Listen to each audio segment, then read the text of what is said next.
applied myself, I filled it in. No time for the doubt, they counted me out, I'm getting it in, yeah. No time for no loss, I'm paying the cost, I'm in it to win, yeah. Refuse, mine, it can't be diffused. If you ain't thinking the same, then we playing by different rules. You can't see the vision, we living at different views. Until we complete the mission, keep getting up, never snooze. I walked a mile in my shoes, had the mind of a fool, chasing diamonds and jewels. Trust me, I was confused. Started minding my business and used my mind as a tool. Ended up finding my purpose and found the time to get to it. They told me I couldn't do it, they told me I couldn't make it. They sold it, could never break it. That's sadly mistaken. I need a piece of the pie, I want it so bad I can taste it. They told me like told me, keep on running, toes they gon' take them. Refuse to lose, built to win, applied myself, I filled it in. No time for the doubt, they counted me out, I'm getting it in, yeah. No time for no loss, I pay for the cost, I'm winning to win, yeah. Refuse to lose, I'm built to win. What's going on, everybody? Great risers. Welcome to Dave's Doghouse. We are here. Let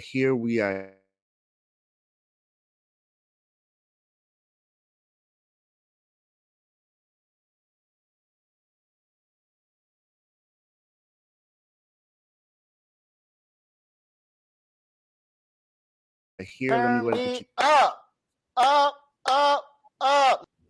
Right, slight delay in some of the sounds, but I'm here to give you guys the highlights and lowlights of everything that involves sports right now for what I want to talk about this week.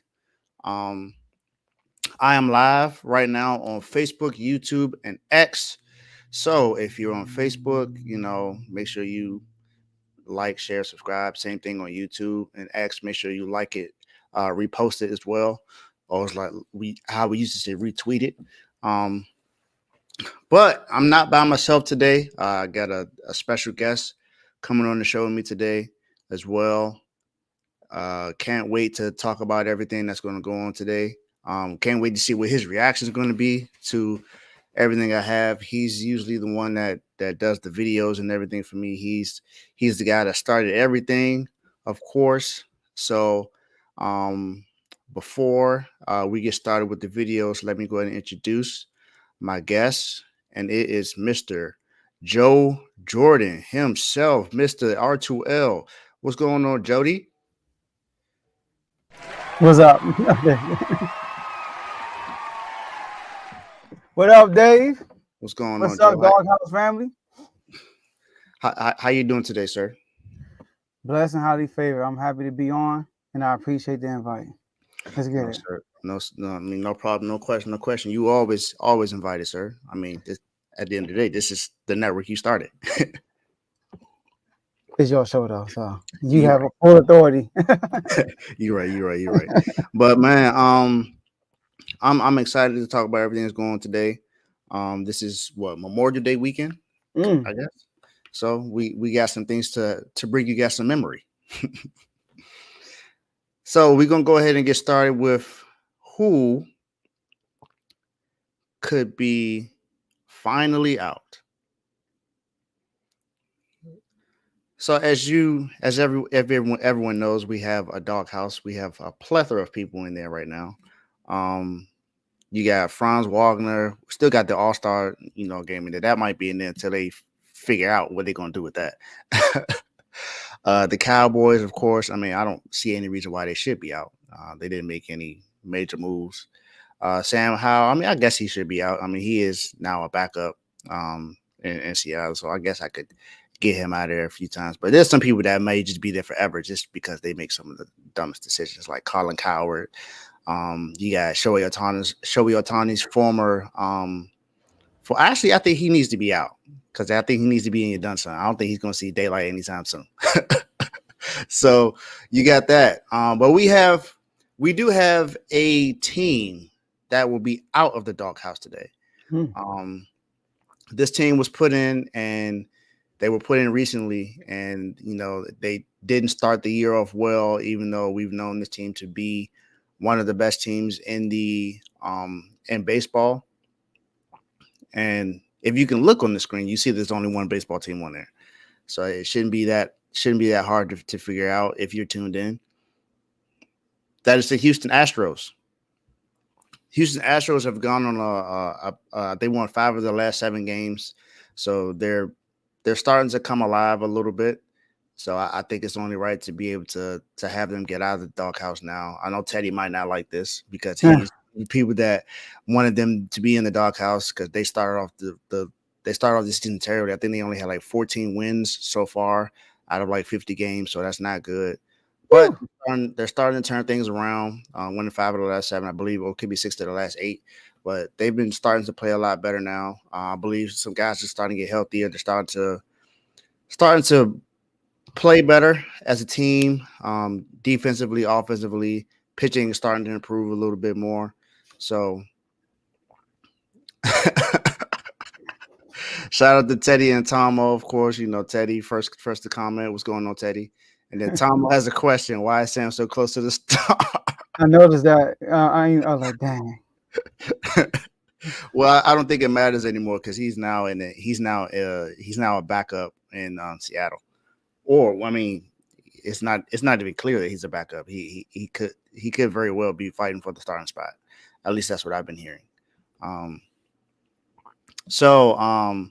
He's the Astros. You got any thoughts on the Astros, Joe? I mean, they did start horribly. I mean, shout out to the Yankees. Shout out to Teddy, big Yankees fan. Start the season and made the Yankees look like the best team in the MLB. The way they was looking.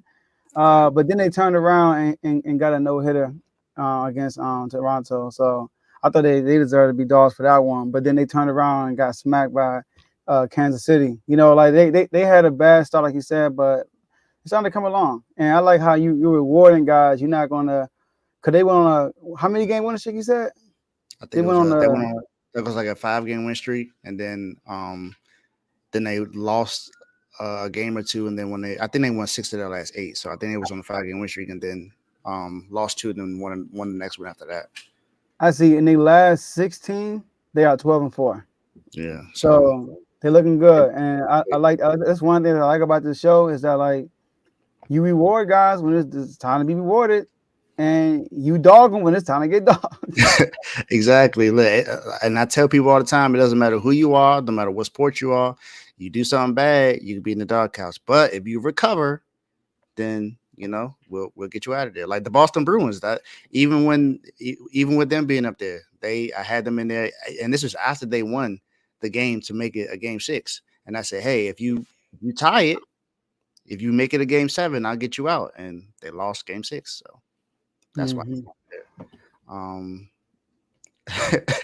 Teddy said the secret to keep having them lose is me betting on them. So the question for Teddy is, which one you want? You want exactly. to keep losing money, or you want them to keep losing? Which one you want? I think I know your answer to that, Teddy. I don't think you want to keep losing money.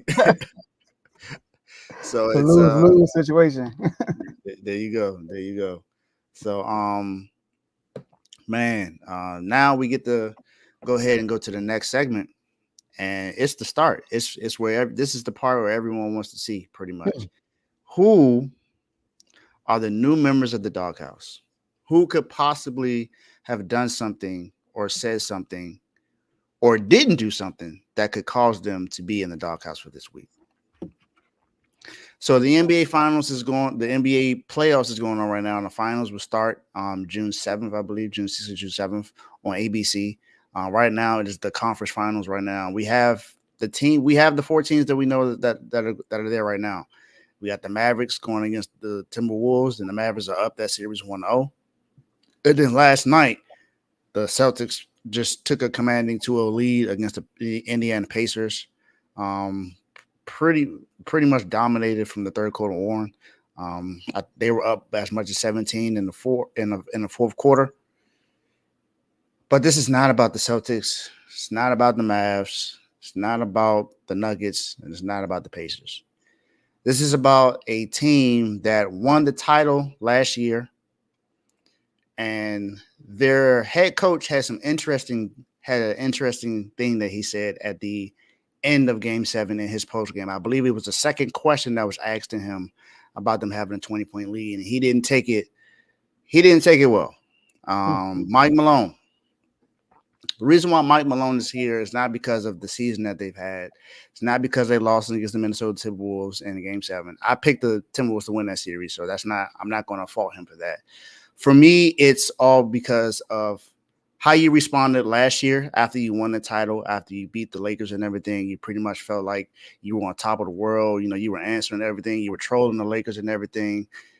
And then when it comes to you losing the series, you kind of sound salty because of a question that was asked to you about losing a 20-point lead.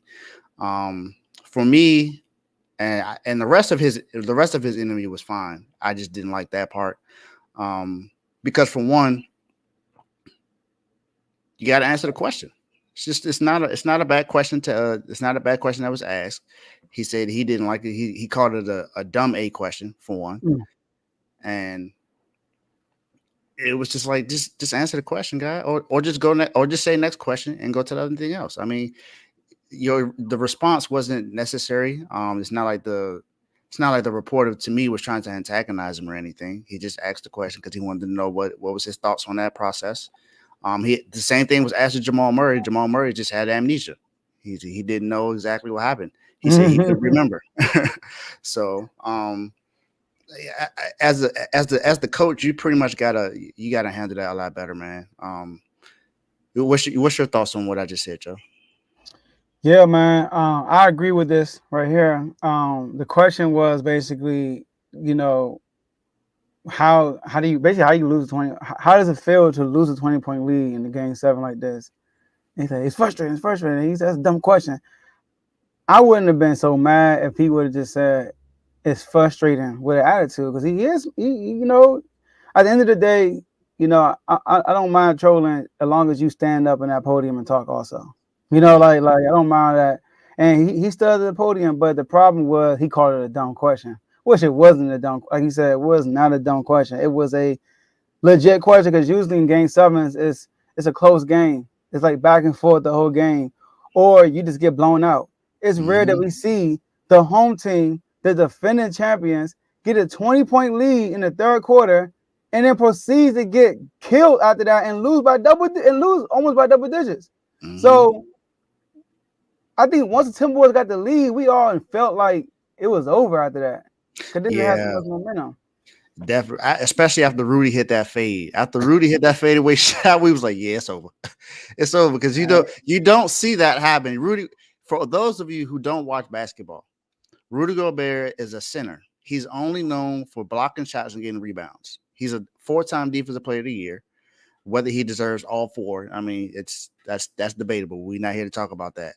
But we know he is not one of the best defenders in the league as far as being able to defend, not just blocking shots. And he's not a high steals guy. He's not affecting a lot of shots most of the time, especially if it's somebody that's good, like Embiid or Jokic. He's not really affecting those guys that much, or Giannis. So, but he's not an offensive threat unless it's a lob or a dunk or a layup. He hit a fadeaway shot. Trust me, he is not the guy you want in the fadeaway shot on you and making it. If he's making shots like that, just go ahead and give it up. It's not going to work out for you.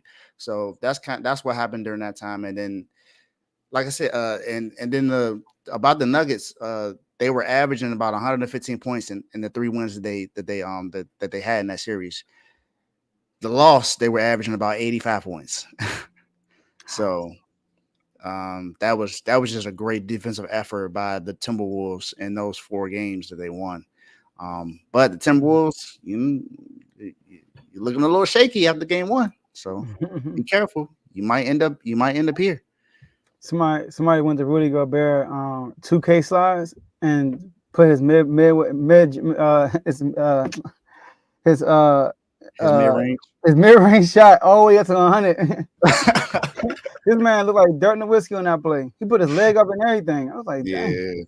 Yeah, that was crazy. I was not, when he shot it, I said, "Hey, no way!" And that jump just would kick. It just net too. It didn't even like bounce around the rim. It just dropped. I said, "Wow!" I said, "Yeah, it's over." So, well, Mike Malone, You are the first here, the first to get the call. Uh, you were respected as a coach because of everything you did last year, but after Game 7, you just got to be better than that. So, welcome to being the newest member of the Doghouse, Mike Malone. My guy, you in the Doghouse. That call never gets old. I know it doesn't. So next up, the very next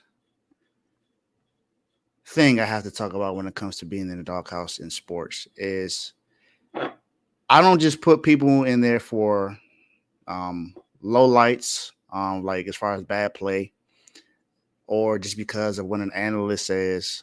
Sometimes it could be about the topics that you talk about on your show.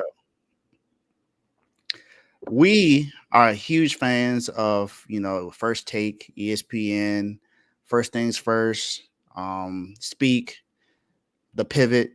There's a lot of things we can point to when it comes to sports and podcasts that inspired us to do what we do now. Facts. However, that doesn't mean that any of those are not obliged to some accountability to what you should be doing as far as the sports, especially when you work for ESPN. ESPN is known as the sports media. It's where most of the sports media is just about where everyone looks to when it comes to everything that involves sports. Most of the insiders work for ESPN. If you look at Adam Schefter, Adrian Wojnarowski, you got Mike Coppinger for boxing. There's so many other guys I can name that, and most of those guys report to ESPN. And someone from ESPN is already in the doghouse, Stephen A. Smith, and it's a show that he is in charge of. They just do some questionable things, man. And yesterday, First Take. Why is there a segment about Stephen A. Smith scoring a bucket on LeBron James? Why? That was a segment? Yes. Come on, dog. Why is score on me? I'm just playing. Go ahead. Why is this a topic? Can he score on you, Dave? No, he ain't scoring on me. He getting strapped. I'm telling you that right now. Oh, I was like, you a defender. With my bad leg and everything, he getting strapped. Look, man, there are times where you can look for a past topic to look at. Like yesterday, our show, we talked about the 2015 Warriors against the 0-1 Lakers, but that was brought up because of something that happened between Shaq and Draymond. This wasn't some random thing we just talked about. That hey, could you score on Allen Iverson? Could you dunk on so and so? Like that? Who cares about that? Stephen A. Smith, you've never played in the pros in your entire life. You didn't even play college ball for real. I think the last time you played was in high school and you averaged what, 1.1 point per game or something like that? Who cares if you can score a bucket on LeBron James or not? It does not matter. There's so many things, so many topics you could talk about right now. You have a matchup in boxing with Josh Taylor and I forgot the other boxer's name. You could have talked about that. You could have talked about the Ryan Garcia B samples coming up at Verse. You could have talked about that. You got NHL hockey coming up. You got WNBA that just happened. You got, Caitlin Clark is starting to find her groove. The Indiana Fever aren't, where they need to be. You got things to talk about. You got the Aces that are playing well. You got the Connecticut Sun who got a big win last night. You could be talking about those stuff, but you talk about you in a one scoring on LeBron James. First of all, was he on the episode? LeBron? No, Steve A did that segment. Or yeah. I didn't even see that. That's crazy. Yeah. Dang. In the middle of the conference finals, they talking about this, bro? Yeah, Joe. Exactly. That's why that's why First Take is in the doghouse. Because it doesn't make sense. It doesn't make sense. I just don't get it. Even Tomo says they're trying to keep up with the streamers. Even if that's the case, there's still so many streamers don't care about Stephen A. playing one-on-one against LeBron James. They know that we know the outcome. It's Man, not happening. do it on the Stephen A. Smith show. Not on First Take, though. Yeah. Do it on your own podcast. That's one thing. But First Take, we don't go to First Take to see if Stephen A. played one-on-one or see if Shannon Sharp can catch a pass on me. Like, all right, come on. So it's just I don't know. Your thoughts, Joe? Before I get to Stephen A., like I said, I want to watch Dave. Dave's the defender. Dave, I got an equivalent person to you. I was just thinking, like, who is Dave remind me of defensively? Jaden McDaniels. You remind me of Jaden McDaniels. So I was one of the people to know that, all right? So when y'all see Dave on the street, don't try to play one-on-one up like that. I'm just like, I know. Yeah. Okay. Look. I had so for those who don't know, I had an injury that happened 2 years ago. I tore my meniscus in my left knee. I haven't played basketball since. But pre-injury, you don't want that smoke. So basically, his defense is like James McDaniels, but his injury is like Joel Embiid. Basically, pretty much. I don't get it. I don't understand. I feel like these guys were disappointed in this situation. These guys gets paid millions of dollars to. This is a Main Street platform. They get paid millions of dollars to give content to the world, basically. Like they always brag about how they're the number one show. So it's kind of like, people are investing time to watch you. So you got to give them something valuable every time. And it's a high standard when you on First Take. So if I'm over here sneaking, put on my phone, trying to sneak and watch First Take, and I see Stephen A. scoring LeBron James, I'm like, I'm wasting 10 minutes of my break for this. Exactly. So it's like, it's so much, like you said, you got the WNBA, baseball. I mean, you got hockey. I mean, even if y'all want to talk about hockey or baseball, the conference finals is going on. It's so many different topics. I bet you with LeBron James in the conference finals, y'all would have found a topic to talk about. Exactly. So that's they must be bored. I don't know. Whoever's making these topics, you're done. Get somebody else. So Tomo just said that it came from his show. Okay, keep it there. Even if it came from there, keep it there. It don't belong on First Take. They talking about, can Mewtwo beat LeBron 1-on-1? First of all, Mewtwo a dog LeBron. Let's start there. All right. All right. Can Vegeta? It was something about, Vegeta? How did he pronounce Vegeta's name? I forgot. Yeah, he definitely botched it. He definitely didn't say it right. Whoever's producers, man, get it together. Can y'all at least show them how to pronounce these names before y'all put it on the show live like that? Come on, bro. My goodness. So I agree with this though. First Take. Sorry. Lastly, I thought this is why you put First Take on there. One of my biggest inspirations in sports media, Shay. You thought JaVale McGee was still on Dallas, bro? Come on, bro. He didn't even ask. He said they should play JaVale McGee. Come on, bro. It's a conference finals. We're at the end of the season and you don't know this yet? Like, come on. Go ahead, Dave. You got to know the rosters for the guys in the conference finals. So ESPN First Take, get it together. Because now you in the doghouse. My guy, you in the doghouse. Can't believe it. All right. So I mentioned the WNBA.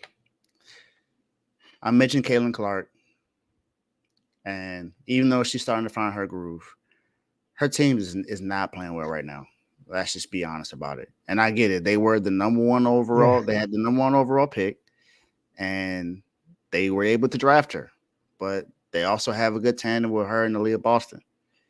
And right now, the Indiana Fever are not playing well. It does not look good. They are 0-5 on the season right now. 0-2 at home, 0-3 on the road. And I wasn't expecting them to be one of the best in the league. So let me at least say that. I'm not expecting them to be so great because of, what I feel like they should have been able to do this year. Mm-hmm. But they are worse in the NBA in point differential right now. With minus 14.8. They are allowing the most points per game for any team with about 92 points per game. So, I mean, the WNBA is not high scoring, but you're almost allowing 100 points a game. It's not. It's not good. Um, the Indiana Fever just their 3-point percentage is bottom third in the league. Mm. Their turnovers per game, second worst in the league.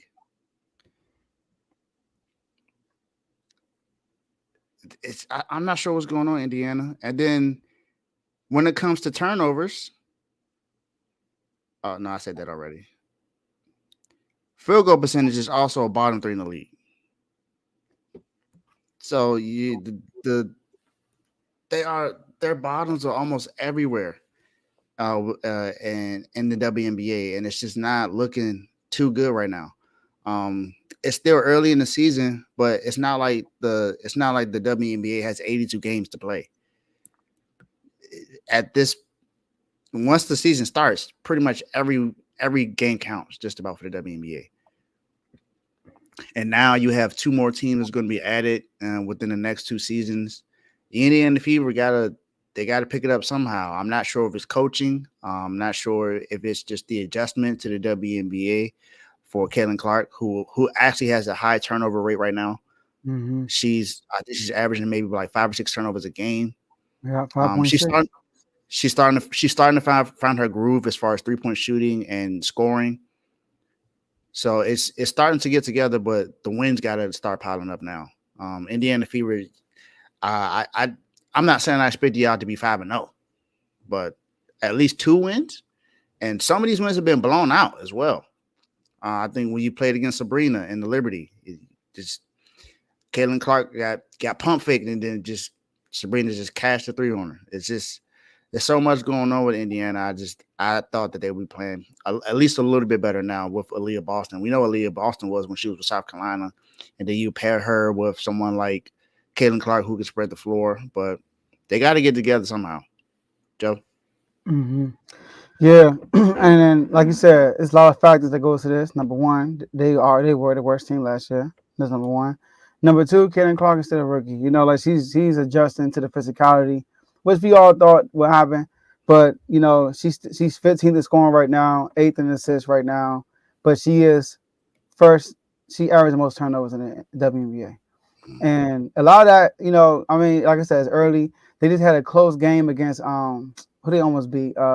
Who was that? They went down to the wire. I can't think right now. They just lost by 2. Oh my goodness! I think it was the no, it wasn't the Sun. It was Seattle.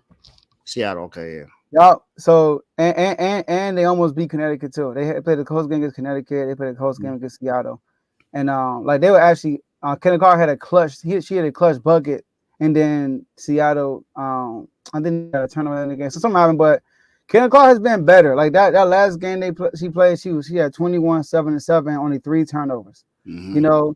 But you know, she had 10 turnovers against Connecticut, 8 turnovers against Liberty, you know, 5 against Connecticut. So as the season goes on, she will get better. And I feel like the second half of the season, she's going to be much better. And I'm not sure when that break starts, you know, because, you know, the Olympics going to be here, Mm-hmm. and WNBA got that break. I don't know when is that part in their schedule, but I think that part of the schedule is going to be beauty. It's going to do wonders for this team. It gives them that break to adjust and kind of revamp everything and kind of recalibrate. And I feel like this Indiana Fever team will be much better on that second half of the season. Yeah, I agree. I definitely think they're going to be better. But that's why I put most people here. I put people here to give them an opportunity to play better. I don't put anyone here for them to stay. That's not the goal of the doghouse. There you go. The goal of the doghouse is to show you, hey, I see that you're not doing well or playing well in your particular sport or endeavor, whatever it is that you're doing. But you have an opportunity to do this. Like there are steps to get here, or maybe even one step. For me, I just want the Indiana Fever to compete more and get some wins. Just get a couple wins in the next few games and show me that you don't want to have a number one pick again next year. I mean, if you do, you got somebody that's going to be really good that comes out of the draft. Exactly. So get it. So July 17th is Indiana's last game, and then they got the break for the Olympics, and then the next game is August 16th. So basically, they got a whole month off. Mm-hmm. So I think that last stretch from August 16th to September 19th is when they're gonna really they're gonna look much better, in my opinion. So they might be sitting here for a while. Might be, but let's see. You could prove both of us wrong, and you can in the next few games, if I see you win two, 3 games, then hey, it's possible you might be out. Might be out that fast.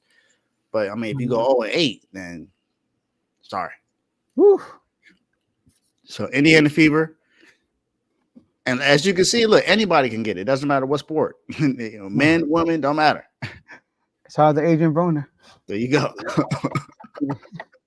So Indiana Fever, you in the doghouse. My guy, you in the doghouse. My girl. You gotta make one for that. My ladies, you in the doghouse. You gotta make my girl. You gotta make one. I call my girl, you in the doghouse, something like that. Mm-hmm. My lady. My girl. So next up, the can man. Yeah, anybody can get it. That's fact. That's fact. So next up, man, now we got to talk about the exciting part of the doghouse. Let's talk about the people that are doing well that I consider dogs. And yes, it's the Eastern Conference Finals now. It's the Western Conference Finals as well. So I want to talk about the teams. I want to give the teams some shine because there's only been a few of these teams that I've talked about on here before. I think I've talked about the Mavericks before. I've talked about, I believe I talked about the Celtics before. If not, then hey, it's the first time. Dallas Mavericks. They are in the conference finals. There aren't too many people that predicted them to be in this spot in the regular season, or even during the time when I believe they were the 8th or 9th seed in the West. No one saw them getting to this point. They got all the way to the 5th spot. Luka was 3rd in MVP voting this year, so he was, one of your best player is there. He's showing what you need to do, and then when you look at how these guys are stepping up in the playoffs, you have games where PJ Washington are hitting clutch shots. You got games when freaking Kyrie just seems unstoppable. If you look in the last game, he put up 33 points. He balled out. Luka put up 30.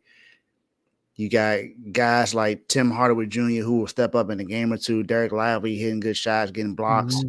Mm-hmm. This team has definitely stepped up, and right now they are top 5 in 2 categories in the playoffs. They're top 5 in defensive rating and overall rating in the playoffs right now. So that is.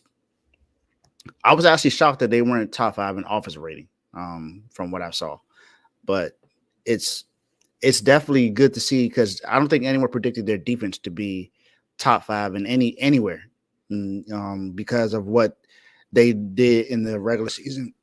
But people forget that they went and traded for Daniel Gafford and for PJ Washington this year, which helped their defense improve as well. Because we know when they traded for Kyrie last year. What they did was they traded away most of their defense to acquire him. And, they ended up having to tank last year. But, hey, they tanked for Derek Lively. Now Derek Lively is starting to do what he needs to do in his rookie season, player from Duke. So, I'm happy about that. You got 2 Duke players on the team with Kyrie and Derek Lively. So I'm definitely pushing for those guys. Everyone else I could care less about other than Tim Hardaway Jr. because, that's Tim's son. Michigan. Stand up. Hey, that's Carl's problem, not mine. Yeah, that's Carl got to deal with that. Not me. I'd have no beef with Michigan. I'm actually. If they had Shaq and the Fool, Tim Hardaway would be on there all the time. Yeah, that's right. But man, it's good to see a team like this be able to step up where they are. They beat the Clippers in the first round to get where they were. Then they ended up winning another big matchup in the second round, beating the number 1 team in the West in the Oklahoma City Thunder. Yes, but the thing is, the Thunder were one of the best defensive teams in the league this year. You know, SGA is a first time All NBA. First team All NBA. You got other guys on this team that have stepped up: Lou Dort, Jalen Williams, and it didn't matter. You know, there was a part where Luka took over in the first half and Kyrie took over in the second half. But now it seems like they flipped the switch, because now Kyrie cooks in the first half and Luka cooks in the second half. So it's amazing to see what this team has done throughout the season, and to get to this point where they are, and to be in the Western Conference Finals. Already got the first win on the road in Minnesota, which is not an easy place to win in. But I mean, can you really say that? Because the Denver Nuggets got 2 wins on the road in the last series. But you know, it's still good to see, because we know how good Minnesota is. We know what kind of problems Ant can cause. They had more points in the paint than the Timberwolves in the first game, and they didn't shoot well from 3 at all. I don't expect that to happen throughout the rest of the series. I don't think that the Mavs are going to shoot bad all series long. This is one of the top 3-point shooting teams in the league, along with Kyrie. PJ Washington is good enough to hit some threes. I forgot the game. Was it Dante Green? I believe that's his name. He can mix. You got Dante Exum.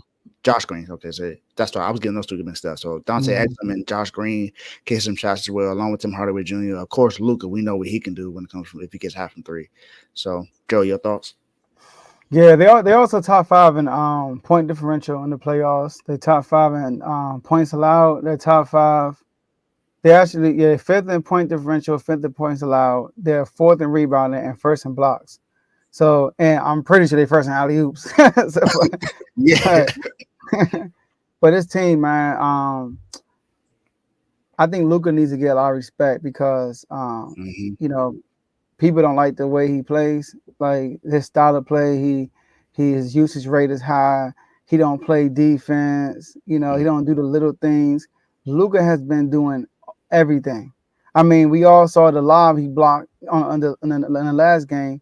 You know, at the end of that game, it was a crucial block, a crucial deflection on that lob. Whenever they try to single Luka out on the island, he hold his own almost every single time. Like, I don't remember the last time Luka actually got scored on when he was isolated 1-on-1. I don't remember the last time that happened. So, and Kyrie, Uncle Drew, like your boy Kyrie, man. I mean, him and Luka are showing. You can see that they really won a championship this year. Like, you can really feel it in the Mavericks, and it's rubbing off on guys like Derek Lively, who's a rookie. Gaffer, who came from the Wizards, had no aspirations on winning the championship this year until the trade deadline. PJ Washington, coming from Charlotte, had no aspirations to go make it to the championship this year, and they all are rubbing off of Luka and Kyrie Irving. And shout out to Mark Cuban, because everybody killed him, including us. I know I did, for tanking. Yeah, we kind of made fun of them because Kevin's a Mavs fan. But we knew what it was trying to do. But we was like, oh, it's all for Kevin. But Exactly. But kudos to them, because he went and got Kyrie. People was like, oh, Kyrie is a problem case. And he said that one thing he noticed about Kyrie before he traded for him, after every game, Kyrie is literally talking to everybody. He's diving up everybody on the court. Like, everybody's cool with Kyrie. And he saw that. He was like, whoa, we need that over here. So shout out to Mark Cuban, man, for being a good scout. Yeah, definitely. And I want to give a special shout out to Kyrie, because he's my favorite point guard in the league. You can pretty much say he's my favorite player in the league, just about. Really. Kyrie has improved his leadership tremendously since he left Boston. I think that's where his leadership had a whole lot of question marks on it, because when he was in Boston, he threw his teammates under the bus. He didn't show up for them in Game 7. He wasn't with the team on the bench at all. He had made a semi-promise to return to Boston if they wanted to have him. People forget that the entire thing that he said during that time. But you can't really be upset at Boston fans because of how they feel, because of what he did to that team during that time. So I do understand. And he has since improved tremendously, especially coming to Dallas. He had times where his mental health had him out for a while. Things he wanted to get himself together, and people didn't understand it. But I'm glad to see where he is now, and being a leader on his team and taking a big accountability. Not looking for outside, not listening to the outside noise. Pretty much just keeping everything in house. As Joe said, leading the team, talking to everybody, making sure that everyone's involved, holding everybody accountable, holding himself accountable. Definitely want to give big praise to Kyrie for that. So Sure. welcome to the Dogs, Dallas. How long you gonna be here though? That's what I want to know.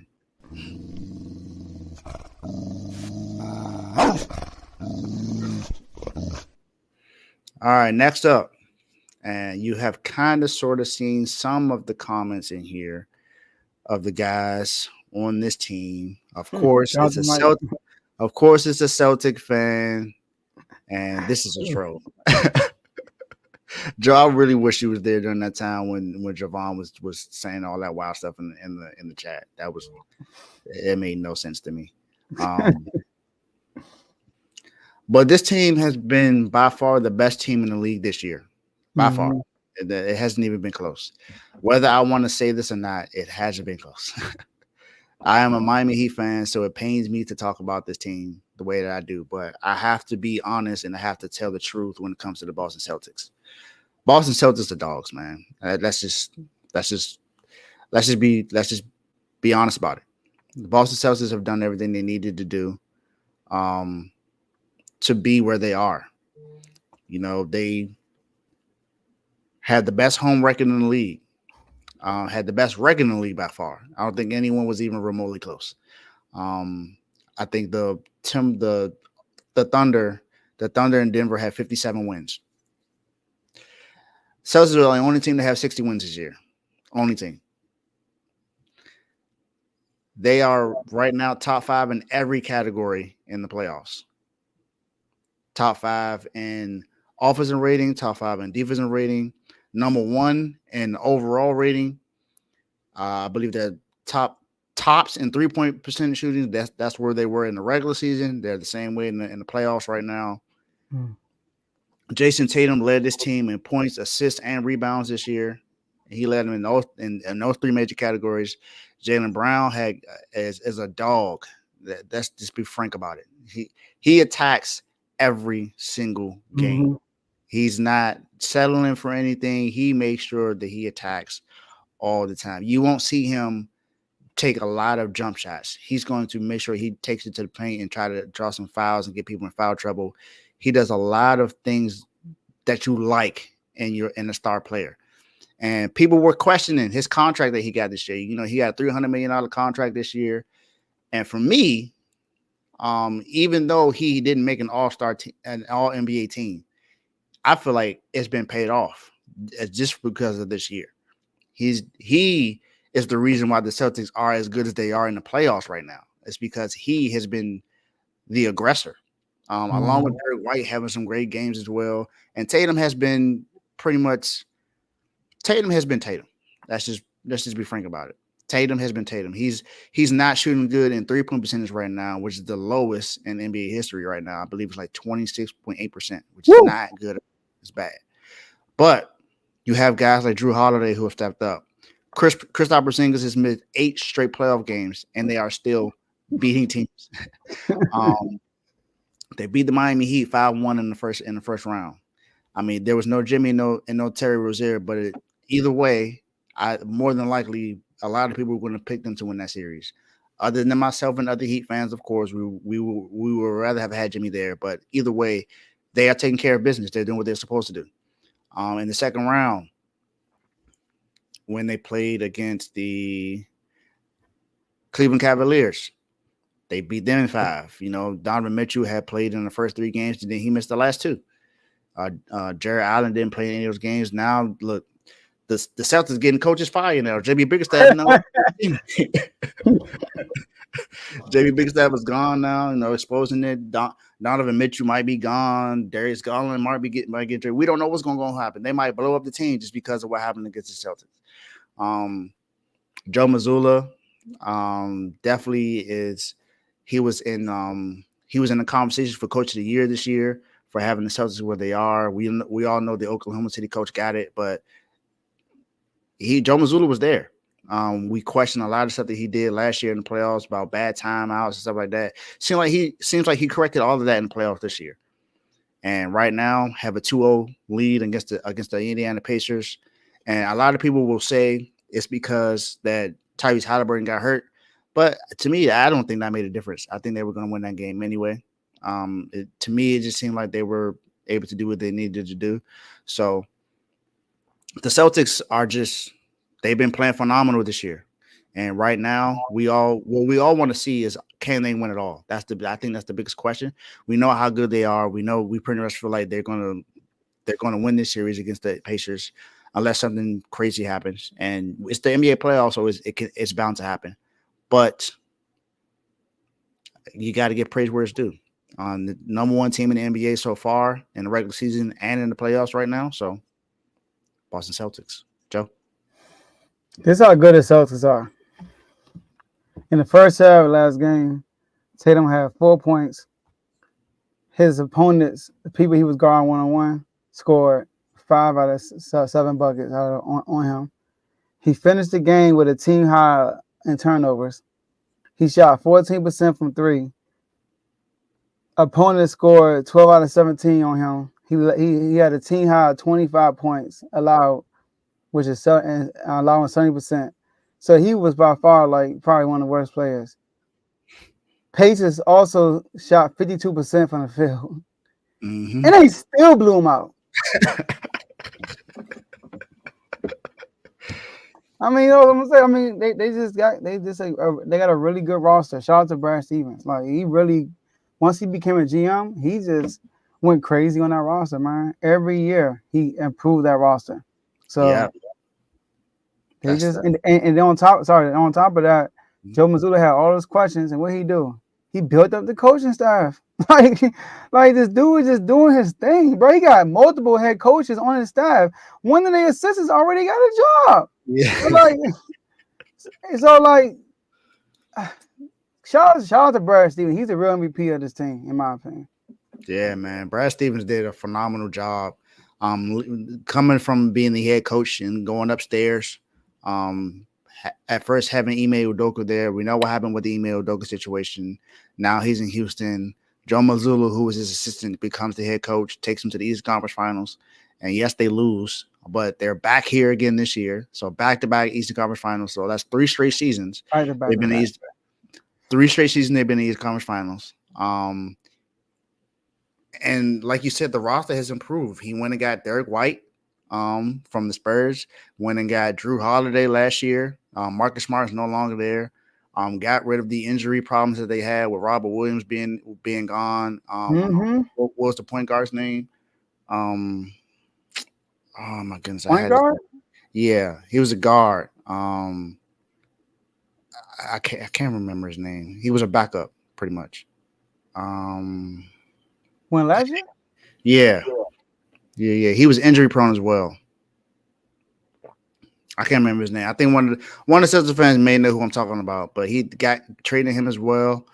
And I can't even think right now. Yeah, I can't either. I know who I got his name. I got his face. I can picture his face. I just can't picture his name right now. But, I think he plays for Portland right now. I don't tripping. I don't know. Celtics. I can't remember, but got them up out of there. Still has Al Horford. Still has went and got Kristaps Porzingis. And we know what the unicorns can do. Michael Brogdon. Yes, Morgan got Brogdon up out of there. Yeah, I forgot he was there. Yeah, so he's no longer there. And then the bench, got Derek White mid-season last year. Yeah, and then the bench is just good. Peyton Pritchard has been having really good games. Hauser has been shooting lights out from 3. The team is just built to win. So I think we're just I think when it comes to the Celtics, we don't care about what you do in the East. We care about what happens when you get to the finals. We Mm. want to see what Tatum and Brown can do when they come to getting there. So, and people was, I was just about to say this. People will say that they're handling the business. They haven't had a good matchup yet. So I think that's another reason why that people are saying that this is pretty much a cakewalk through the East. Kind of sort of what LeBron James did during that time, but it's also because LeBron James didn't have like stars injured on the other side. He was just dominating. So I think it's a little different than what that is, but a cakewalk nonetheless is a cakewalk, no matter what you want to say. But they doing what they're supposed to do. So I gotta give them praise for that. And they dogs, man. I mean, you can't be the best team in the NBA and taking care of business and not be a dog. It's just, gotta let you know. So, and I agree with Vaughn. If they make the finals, that's going to be their toughest opponent. I agree. And whether it's the Mavericks or Minnesota, it's going to be their toughest opponent. And that'll be the first time they might not have the best player. Exactly. Because there can be an argument that Ant or Luka are better. Oh, no argument, Luka. Let's start there. But Ant, there's definitely an argument. He might be. Definitely. See how you handle it. So we'll see what happens. But right now, Boston Celtics. Unfortunately, I have to welcome you to the Dogs. Oh. But welcome to the Dogs.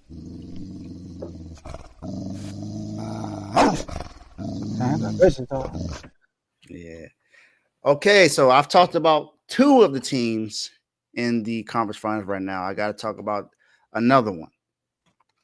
Like DJ Khaled would say, another one. Mm-hmm. This team, I don't think anyone even remotely thought that they would be where they are right now.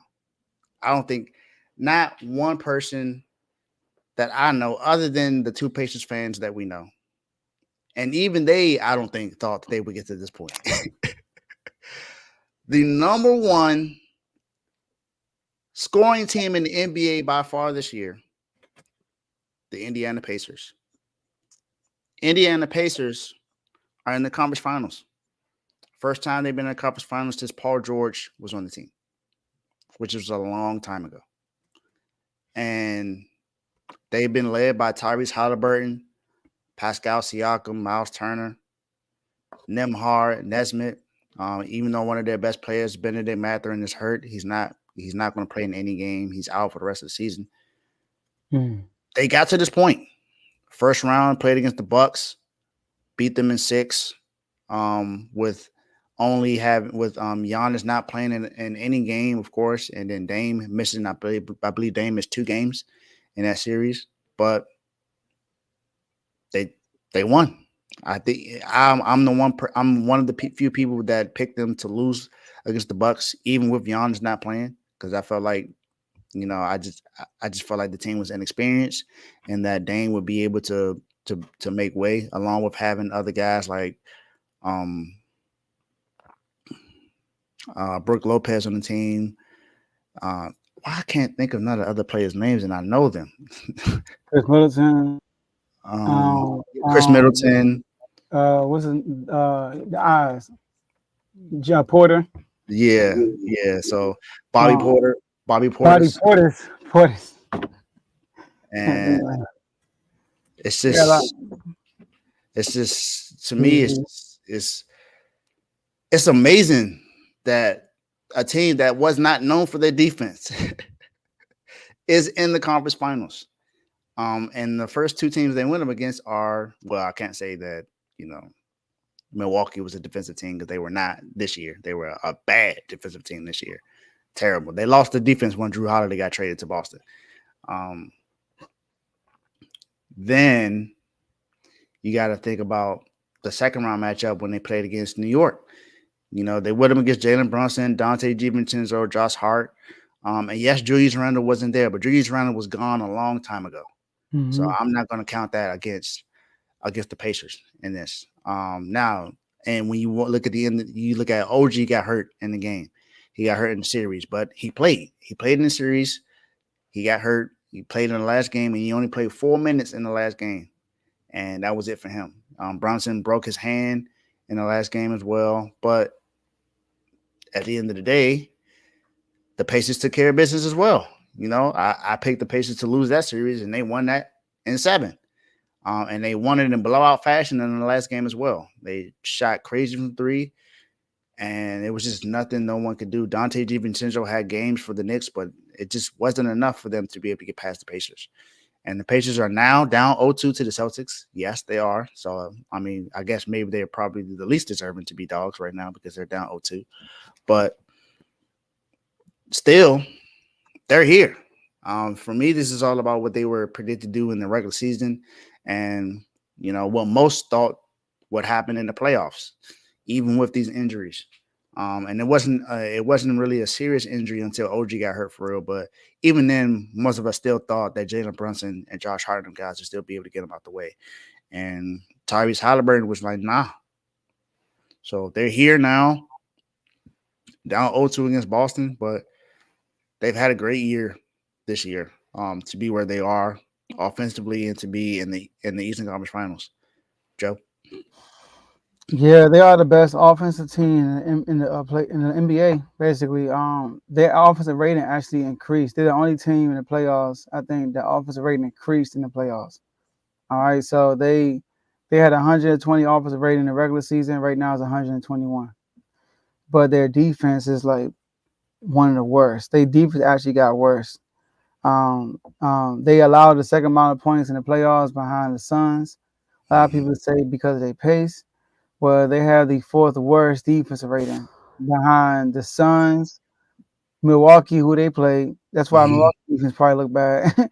And the Knicks, who they played. That's probably why their defense probably look bad because Indiana making it look bad. But the Celtics are the number 1 defense, second best defense in the NBA, right?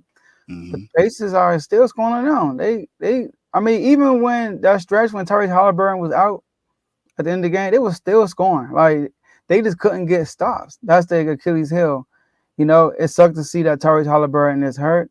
We don't know the timetable of that. Is he going to be back? Is he going to try to play through it? But same thing with Atlanta, though. Got to East Conference Finals and Trae Young got hurt. So this is reminding me of. But they played their opponent. They played who was in front of them. Like you said, you picked the Bucks to win. I picked New York to win. No, I picked New York to even win Game 7, knowing the injuries they had. Yeah. So at the end of the day, they earned their right to be here. They deserve to be here. Yeah, they definitely do. And Vaughn and Mikey are going crazy in the comment section right now.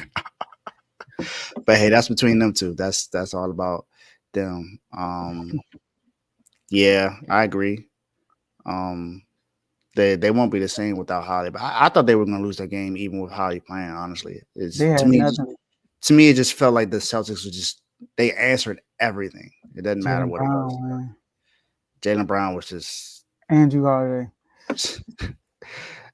Drew Holiday was making shots, and then you had Hauser Derek White was starting to hit threes. I was like, Derek White hit a couple of threes. Once he's, and it's like I see every shot he put up. I was like, yeah, that's good cash. I was like, especially when he was wide open. I was like, they did pick and roll. They just left him wide open. I'm like, dang, Pacers. I was like, why you leave him wide open? I don't. Well, RBO Vaughn said Miles Turner is an X factor. I know he mentioned offense, but defensively too, man. Like, it was one play on a fast break when I think it was Drew Holiday ran right past Miles Turner, and Miles Turner even tried to block it because he had 2 fouls. Man, I don't care how many fouls you got. Try to block it, bro. It's a playoffs. Y'all know y'all defense trash. Every bucket counts. Tripping, man. But go ahead. Yeah, I also feel like the Pacers choked away that game 1. I feel like they had it in their hands. They had the chance to take the momentum, and I feel like they lost confidence after that game too, because it's one thing to go in to get blown out in game 1, but it's another thing to go in that game and be up with like 12 seconds left, be up 3 with 12 seconds left, and then you have back-to-back turnovers to give them the ball and give them a chance to tie the game. And not only do they tie it, they pretty much Jason Tatum outscores you in overtime. That was on Tyrese, man. I was disappointed in him. That was so bad. So, but hey, they got 2 home games left, so exactly. I think they feel confident. you got a chance to turn it back around, Indiana. So right now, I'm listed you as dogs, but you could easily be in the doghouse. I know, especially get swept. Exactly. If you get swept, then just know I got a spot for you. Welcome to the dogs, Indiana.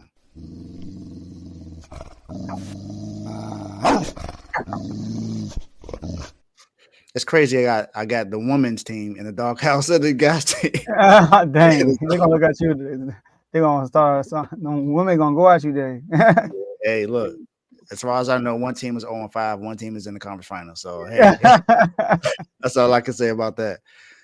All right, now after I done talked about the teams, there's a specific player on this last team that I wanted to talk about because his last 3 games have been really good in my eyes.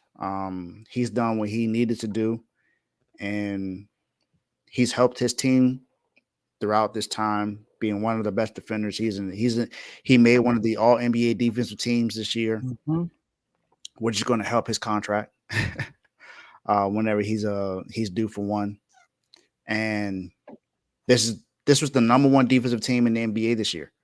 Number 1 defensive team in the playoffs right now. One of the top teams in three-point shooting right now as well. I think one of the top teams in offense right now. One of the top rating teams in the NBA right now. Jaden McDaniels. I think I've talked about him before. I've talked about I know I talked about Ant already. But Jaden McDaniels' last 3 games, man. The last 2 games against Denver, that was the first time he had back-to-back 20-point games in his career so far. And then he's had back-to-back 20-point games. In the first game against Dallas, he put up 24 points. He was a -4, but in the last 3 games, it's a +31 altogether. He's been playing pretty well. His true shooting percentage has gone up as well. 96.5 in the game 6 against Denver. It was an 87.9 in game 7, and then it was an 80% in the last game. Not only that, his overall 3-point percentage is 67%. So not only is he playing well defensively, other than the last 2 games, he had 4 fouls in each game, so he got some foul trouble. But he had 4 steals in the last 3 games as well. He had 3 blocks in the last 3 games. So that's just about a block a game. Only 3 turnovers, so he's not a high turnover guy. And even though he's only averaging 17 points per game right now, in the last 5 games, he's averaging over 20 in the last 3. And his team, even though they're down 0-1, they're in the Western Conference Finals, where like I can say for Dallas, like I can say for Indiana, not too many people expected Minnesota to be where they are right now. Number 3 team in the West. No one thought that they would be there. Maybe they thought they would maybe be a play-in team or a 7th or 6th seed at most. And that's because we all know what the trade was talked about last year. We talked about how bad the trade that was for them going to trade and all that to get Rudy Gobert and pairing him with Karl Anthony Towns. And you didn't like that. I definitely didn't. Then they went and got Mike Conley as well. So he knows how to play with Rudy Gobert. So you went in and helped them out with that. So Jaden McDaniels, man. I mean, Anthony Edwards said himself, they got KD, but we got Jaden McDaniels. Oh, good. Done confidence into him, man. That's good. And Jaden McDaniels has been playing phenomenal this year. He didn't have I won't say he had a great regular season, but it's gone up in the playoffs, and it's not gone up a lot, but in the regular season, he was averaging 10.5 points, 3 rebounds, only playing 29 minutes. In the playoffs, he's averaging 34 minutes. He's averaging 13.3 points per game right now. So his points have went up, rebounds have went up, 3-point percentages went up. Just about everything is going up for him in the playoffs. So Jaden McDaniels he's been a really bright spot for them, whether he has a 20-point game, whether he has a 15-point game. And we saw what he was able to do in the first round. Him and Alexander Walker and Ant were three of the best defenders in that first series against Phoenix, which is why they swept Phoenix. And then in the last series, even though it was tight, Jamal Murray only had one 20-point game in that entire series, one or two. Yeah. Jamal Murray didn't go crazy, and we know Jamal Murray's known for going crazy in the playoffs. We saw what he did against the Lakers in the first round. We saw what he did in the NBA Finals last year. We know what Jamal Murray's. And then you hold this team, Denver, you hold them to 85 points per game in all the games that you beat them in. So that lets you know that this team was really good defensively, and Jaden McDaniels was to me the brightest spot on defense for them, other than Anthony Edwards, of course, because we know what he can do defensively. So I had to come in here and give Jaden McDaniels some praise. Joe? Man, I think this went under. I don't think enough people talk about this. I'm glad you put them out here. I don't think we even brought this up in the chat, but I'm gonna say something. I'm gonna give you some numbers, right? 22 points a game is pretty good, right? 22 points a game, shooting 48% from three, and shooting 55% from the field. Pretty good, right? Pretty good. But what if I told you that same player the next round, this is what he did. Sorry. He scored, and look, this player averaged like around 35 minutes a game, all right? This player scored 20 points in the first game, then scored 9, 21, 4, 6, 8, 7. Michael Porter Jr., he was in the car seat because McDaniel was like, we ain't letting this happen, because Murray was getting guarded by they had put Murray on what's the name on like you said, Anthony Edwards guarded Murray, but Michael Porter Jr. Daniels took that assignment because they know how valuable Michael Porter Jr. is to that team. He hits those timely threes for them. He going on streaks, right? We hitting those mid range and threes and stuff. But McDaniels, man, he had that thing on lock that whole series. Like I don't even remember Michael Porter Jr. in that series. So, and like you said, he on an all defensive team that was well deserved. I think if he didn't make last year, I thought he had a great case to make last. I thought he should have made it last year also, because he was a really great defender last year.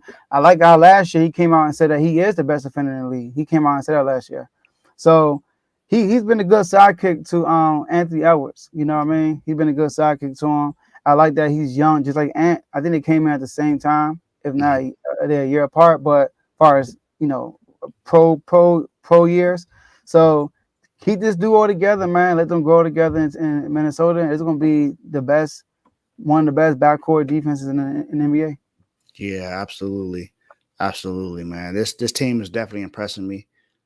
For me, I want to see what they'll look like, because I mean, Mike Conley is he's been a veteran for a while. I don't know how long he has to play. So I want to see what happens this series. I want to see what happens this series first, but I want to see what happens in the future with Minnesota. Like, how long does Mike Conley have? Is Cat and Rudy going to stay together for a while? Is Cat going to step up and be more aggressive? So that's kind of what I want to see. But this, like you said, Joe, this young man has been doing what he needs to do, and a huge bright spot for Minnesota. So Jaden McDaniels, welcome to the Dogs, man.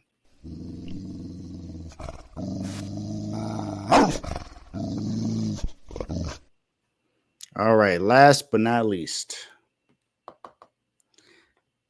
guy got traded this year, got traded May 3rd this year to the San Diego Padres. And that deal was with Dylan Head, Woosuck Go. I'm probably saying his name all and Nathan Mozzarella. In the trade with the Miami Marlins. And in the last 8 games, he's been really good. Luis Arias. In his debut with them. He was hot in that game. Last 8 games for Luis Arias, he was 2 for 5, 2 for 5, 2 for 5, 2 for 5, 2 for 4, Mm. 2 for 4, and then the last 2 games, 4 or 5 both. He is hitting 527 over the past 8 games. He joins Gary Sheffield, Manny Machado, and Tony Gwynn as the only Padres to ever have 8 straight multi-hit performances. Overall, he's batting 417 since the trade while riding a career best 28-game on-base streak. Mm. So not only is he hitting in 8 straight games, he's hitting multiple times in 8 straight games. And he's hitting, he's been on base for 28 straight games. He's not missing an opportunity to get on base to draw some runs for the San Diego Padres. And you want to say, well, that's good, the stats. What has the Padres done in that? Well, they've won 2 of the last 3 series in those 8 games.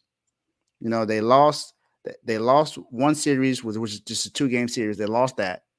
Then the last 2 series they've won.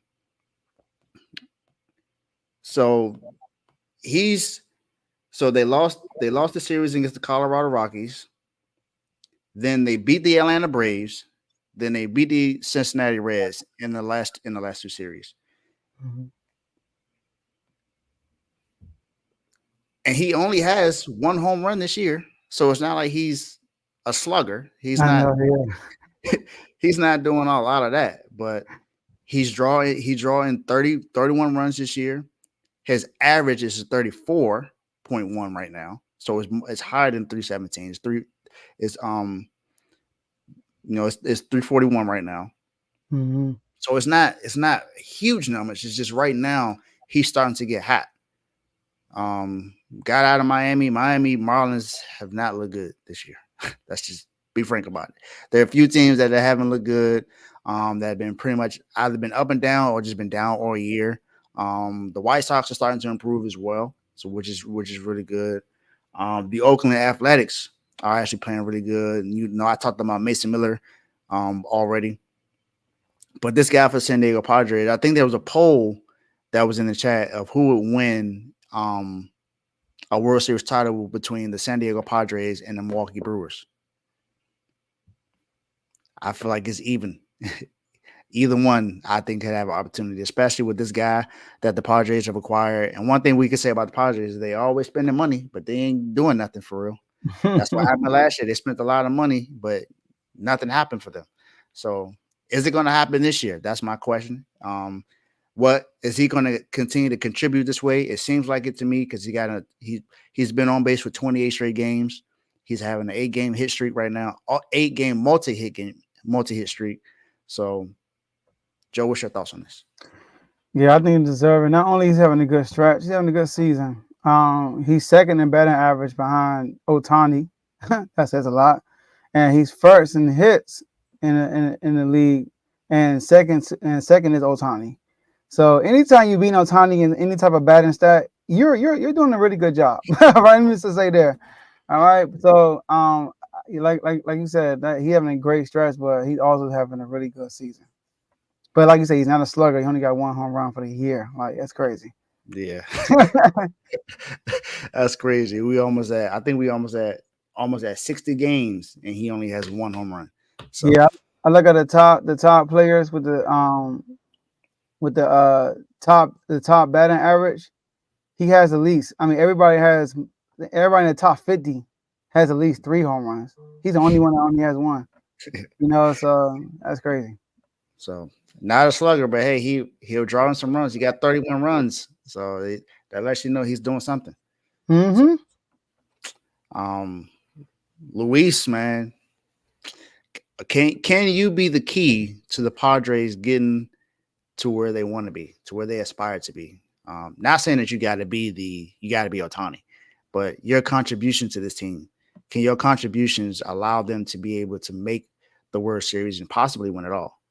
It's possible, but we got to see. But you know, I felt like you deserve to be here, and as a baseball fan, as a sports fan, I wanted to make sure that you got highlighted. So, welcome to the Dogs, Luis. You deserve it.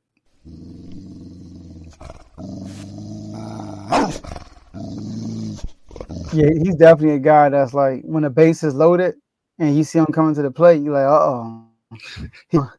we about to score. And you down 1 run and just need a hit, you need somebody to get off base. Mm-hmm. And if you the That's other team, you're like, oh, not the guy I want to face, sweating a little bit. But you deserve it, man. And that's it for today's show. Thanks again, Joe, for coming on. Being the guy to, of course, give you a side of everything. Seems like we agreed on everything today. We almost didn't, because if I kept one guy in here, I'm pretty sure it would have been like, hold up, Dave. But man, I definitely think that this was a great show today.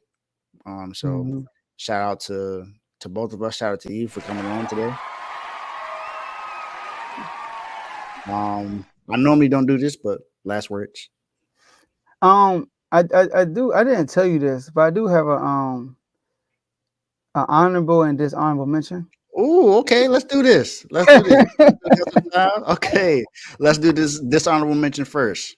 So they actually go hand in hand. So it's two people I want to talk about. One of them should be in the dishonorable mentions, and then the person he's talking about should be on the honorable mentions. Okay. All right. Let's talk and about. I think this person should be in the honorable mentions because in sports media, this person is known for doing certain things, but it's the one time like, yo, he's right. This honorable mention, Draymond Green. He came on Shaq podcast, and Shaq asked him about the time when he got suspended and everybody in the sports media and everything, and then he called out Stephen A. Smith.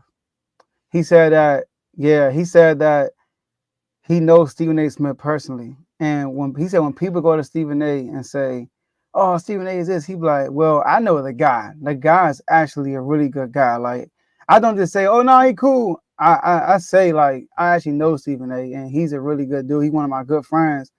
You can say what you want about him being a sports TV, but him as a person, he's good."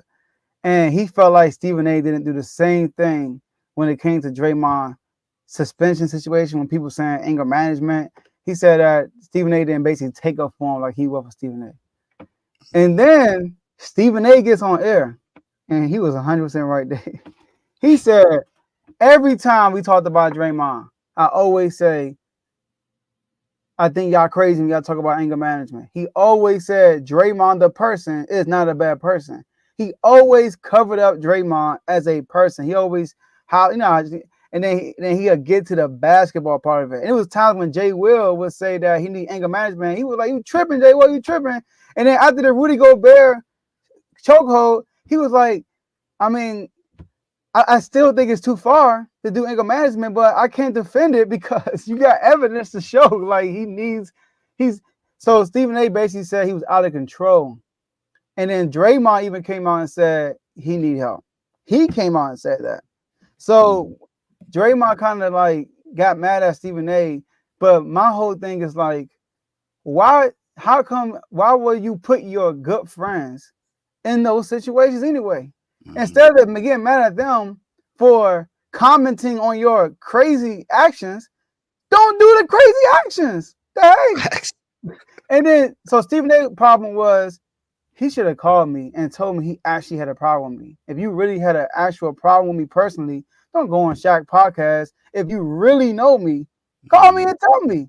And then Molly said, but did you give Draymond the same thing when you talked about him? He said, I text and call all the time, but I'm not saying I'm owed nothing, but if you had a personal problem with me, that's different. Like, you want to talk about me as an analyst, do your thing. But Draymond's first issue was Stephen A. didn't cover him up as a person, which he did. And then he said, Stephen A. hit him up and said, man, it's been hard to talk about you on TV. Draymond even said Stephen A. told him that. So I'm like, what's the problem then? What the heck? So I think Draymond should definitely be in the dishonorable mentions. And I give Stephen A. kudos for the first time because he really was having Draymond back. Because I watched all those episodes, and every time they talk about Draymond, I'm like, Stephen A, you too soft on this dude, bro. I know y'all cool now. Like, come on, man, this dude tripping. And he had his back the whole time. And Draymond just threw all out the window.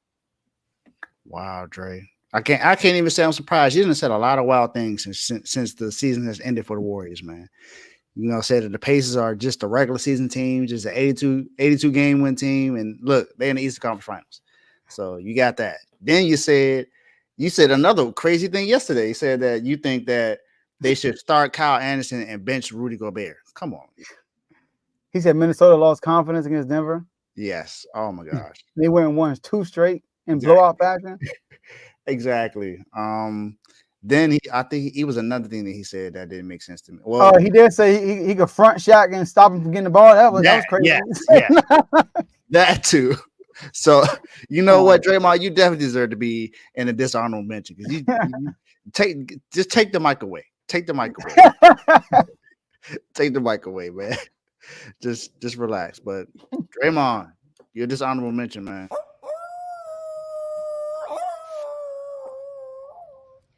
And Stephen A, even though you are in the doghouse. I know. For 2 reasons. Exactly.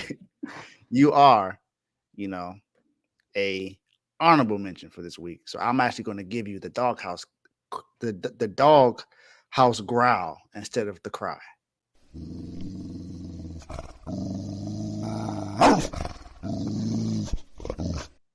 So that is my show for today. And now, Joe, last words. Okay. My last words. Appreciate you for having me on. For real. I had fun. It's the first time I stayed on for the whole time. My second appearance on the show. I'm glad you did that. 9 a.m. was perfect. I had time today, so it worked out. But looking forward to doing more. And I'm proud of myself, man.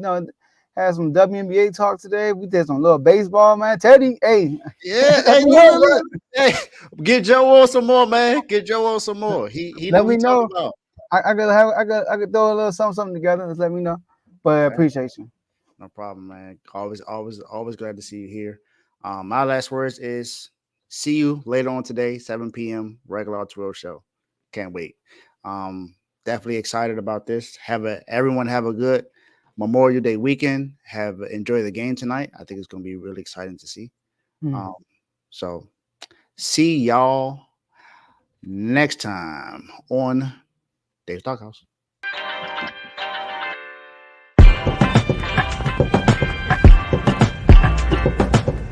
Thank you for watching all the way through and tuning all the way to the end. Thank you for enjoying Dave's Doghouse. I hope you had a great show. Make sure you like this video and hit the notification button so you get an alert whenever I go live again or have another video and another episode. And also, last but not least, hit that share button. If you enjoyed this and you think someone else will enjoy it, share it. And also, thank you again for, tuning into this episode. And I'll see you next time. My guy, you in the doghouse.